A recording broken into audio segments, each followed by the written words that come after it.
Hi, this is Suzy650 and today I am going to be putting up a video on how to connect one of these, the Mega Drive 32X, to the following item. So I'm going to run you through today how to connect up the Mega Drive 32X to the Mark II. And what I'm going to do is I'm going to run you through the cables that are required, and I'm going to show you actually in the back of the console how they push in and how quick and easy this process is. It doesn't have to be rocket science, and I will break the myths that people have been sitting there saying to me, and hopefully we'll get those that have got 32X and they're just starting out in the game a nice easy route to just get straight onto gaming. Now this cable that you can see here, this is the Sega 32X to Genesis 1, but this is the crossover cable.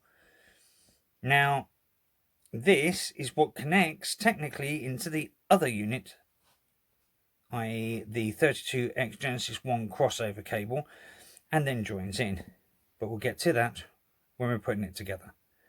Yet again, this cable can easily be bought on eBay.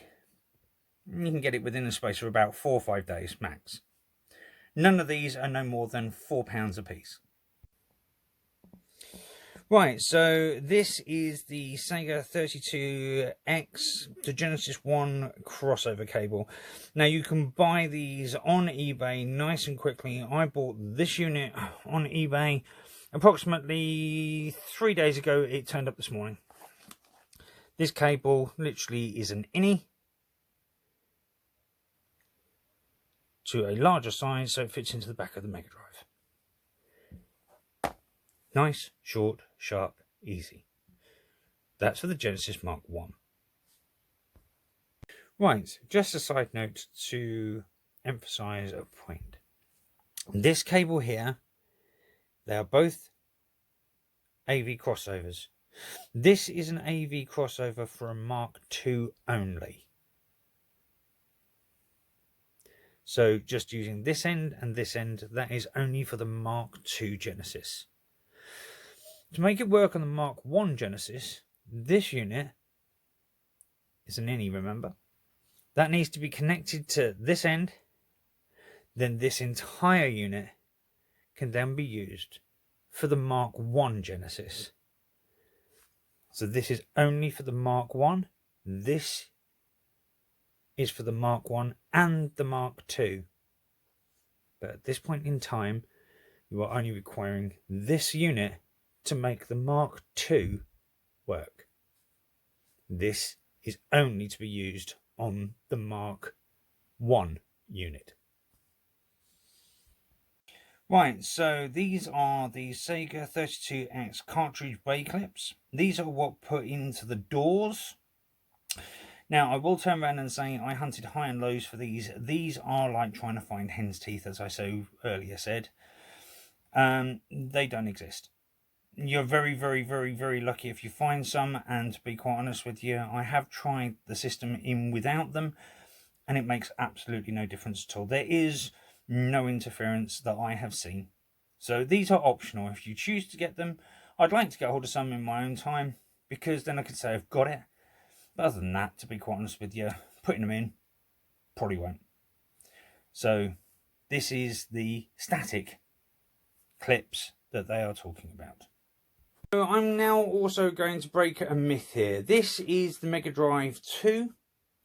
Now, when I looked at this, there was something called static plates, which they had turned around and said needed to be done to sit there and keep this section open. Now, I'm going to be really honest with you, I hunted high and low. You have got more chance of finding hen's teeth. If you don't get the reference of that, very, very hard to find. Nigh on impossible to find.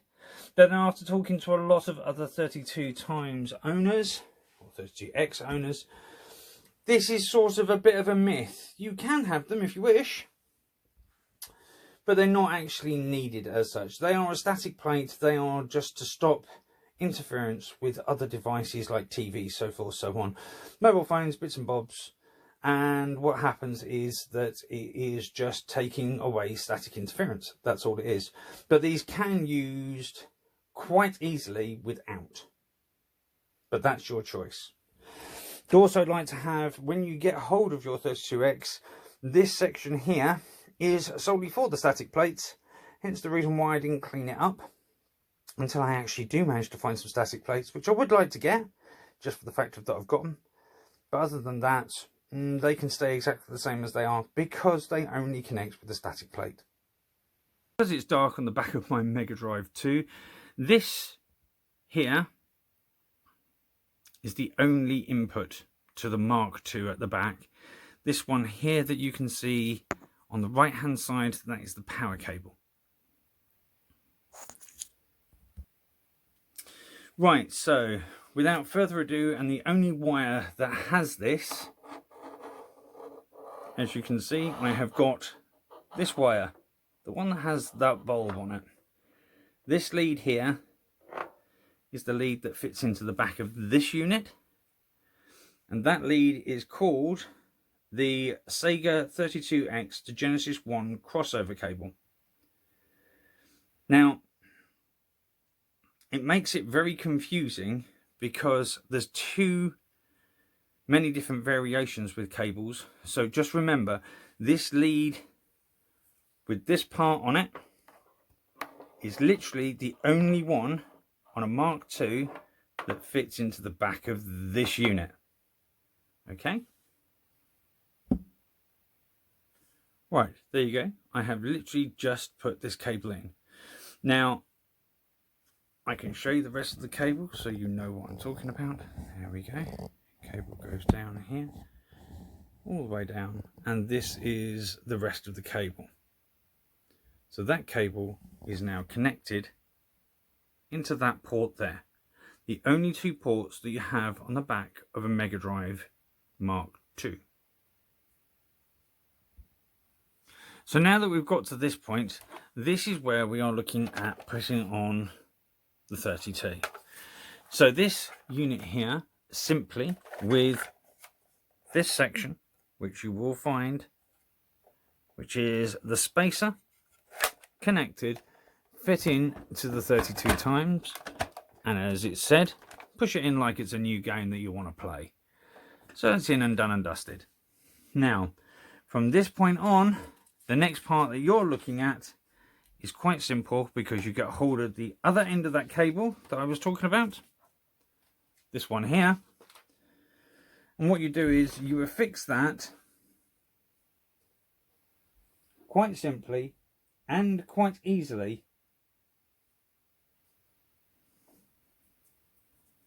into the right hand side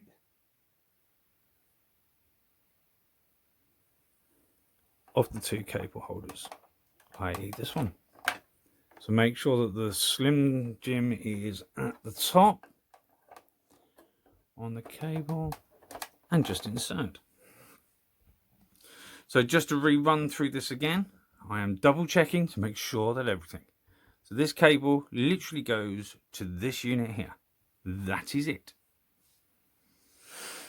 Now, with that being said, you are also going to be requiring one more cable, because obviously you need to get a power outlet and power outlet for Mega Drive. So that will go up into the 32 times. Mega Drive has already got its own power outlet. And the one last cable that we need to put in is this one. Now this one here is a AV cable that splits into red, white and yellow. And this unit here, as you can see there, fits in on the top of this. Yet again, flat bit at the top on the inside. And that is the back of a Mark II Mega Drive powered up. That is how it should look. So just to rerun through those cables so that you know that you've got the right ones and you're doing exactly what you believe that you need to be doing. So let's run through those again, shall we? Right, the first one is you are going to need a 32 times or 32X to Genesis 1 crossover cable. That will be this cable here. You can always identify it. They 9 out of 10 always have these on them, okay? And that goes through to here, which is on the bottom left hand side of your Mark II. You then have your AVI cable, which will quite simply be Sega Genesis Model 2 RCA AV cable. This one goes through and that has a red, a white and a yellow connection on an AV, and that then connects up to your AV lead or the back of your TV so that you have a direct link straight in. From that point on, you have a power cable that goes to your 32X, which is this one. You have a power cable that runs to your Mega Drive at the bottom. That's that cable done. That's it. This currently is your Mega Drive Mark II with 32X attached, all done and dusted. So hopefully this hasn't been as confusing as some of the things that people have written down or said roughly. So this literally is a video to just define that it is this easy, and this will now fire over and play 32X games. Right, so here we have the 32X all wired up as I have described earlier in the video. Here is a 32X game. Please remember to make sure that you are powered up by one particular and powered up by the other particular, because it does need two power sources. And what we're going to do is we're going to put this game in here like so.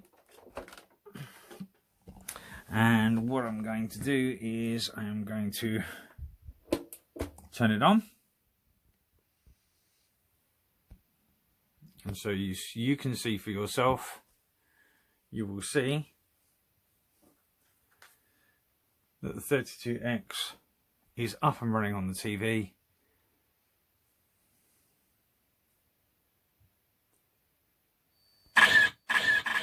There you have it. Okay, so this is the 32X now in the carriage, and that's running after the setup. So that is the Mark II. Just zoom that back in again. That is the Mark II setup so that you can play 32X. Now go and have some fun with the game of your choice. And that's me, Susie650, signing out. Hopefully causing a smiley face with someone. I would just like to make a note here that when you're putting these leads in, please observe that there is a flat piece at the top, and this flat piece should always go in upwards, and then it will meet up. Then just basically gently wiggle it until you can see that there is leverage and that it's free to go, and then just make sure that it's in there, not with force, but that it is actually meeting at the other end. All I can say is enjoy your gaming and hope this has helped.